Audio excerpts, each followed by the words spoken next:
My name is Scott Huttenmaier. I own a shop in Oklahoma City called Keepsake Tattoo. I've been tattooing for 8 years now. Phillip LaRocca. I'm from Dallas, Texas. I have been tattooing for 12 years now. I own a shop called Salvation Tattoo. The idea for this I think has been, something that's come up for a long time, and just a reoccurring thought of just, capturing stories that are adjacent to tattooing, that maybe aren't in the spotlight.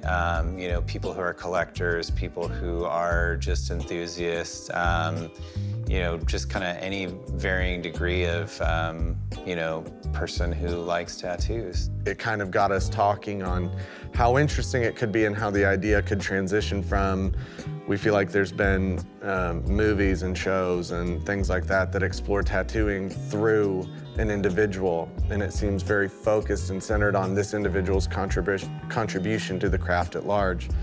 But it leaves so much out of it. There's so much peripheral information, and the things that we find more interesting are the tertiary elements that don't necessarily get as much coverage or get explored as deeply, and the things that contribute to tattooing and the things that tattooing contributes to. We plan to talk to craftspeople, artists, musicians,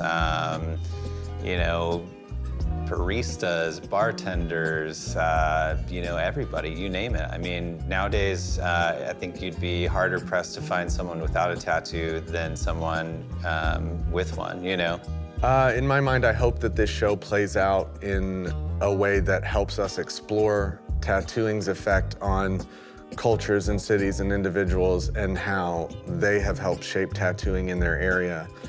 We want to explore what makes your average person come get a bodysuit when they have nothing really invested in the craft, but why they decide to give so much of themselves to it and give so much of their time and money and energy to this thing that, by all accounts, they don't have any obligation to. And on the flip side, how tattooing can impact other industries and how those connections formed through that can help influence a city or influence a culture or a group of people or even a different industry, how, tattooing culture has influenced cooking and music and things like that, and how all the lines have become blurred and they've all started to influence one another.